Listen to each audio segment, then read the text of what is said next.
جو نگلتے ہیں اور ڈوب جاتے ہیں، اور ان سے بڑا تو چاند ہے۔ چاند والے کہتے ہیں یہ خدا، فرمایا یہ ستارے کیسے خدا ہیں؟ ان کو انکار کر دیا، کہا چاند کیسی ہے کہ تو چھپ جاتا ہے، اس کا انکار فرما دیا۔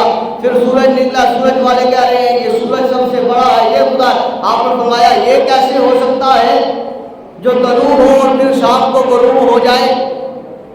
آپ نے فرمایا نہیں، یہ خدا نہیں ہے، وہ خدا ہے جو اس کا بھی مالک ہے، میرا بھی مالک ہے، تیرا بھی مالک ہے، ساری کائنات کا مالک ہے، تمام زمین و آسمانوں کا پروردگار ہے، وہ خدا ہے۔ لا الہ الا اللہ ابراہیم خلیل اللہ، آپ نے فرما دیا۔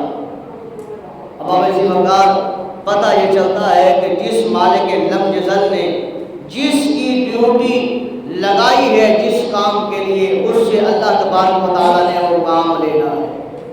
وہ امتحان تھا ابراہیم علیہ السلام کا، آپ کی بات ماجدہ کا، آپ نے اس امتحان میں کامیابی جو ہے وہ حاصل کی۔ اللہ تبارک و تعالیٰ ہم سب کو بھی نبی پاک صلی اللہ علیہ وسلم کے صدقے صراط مستقیم پر چلنے والا بنائے۔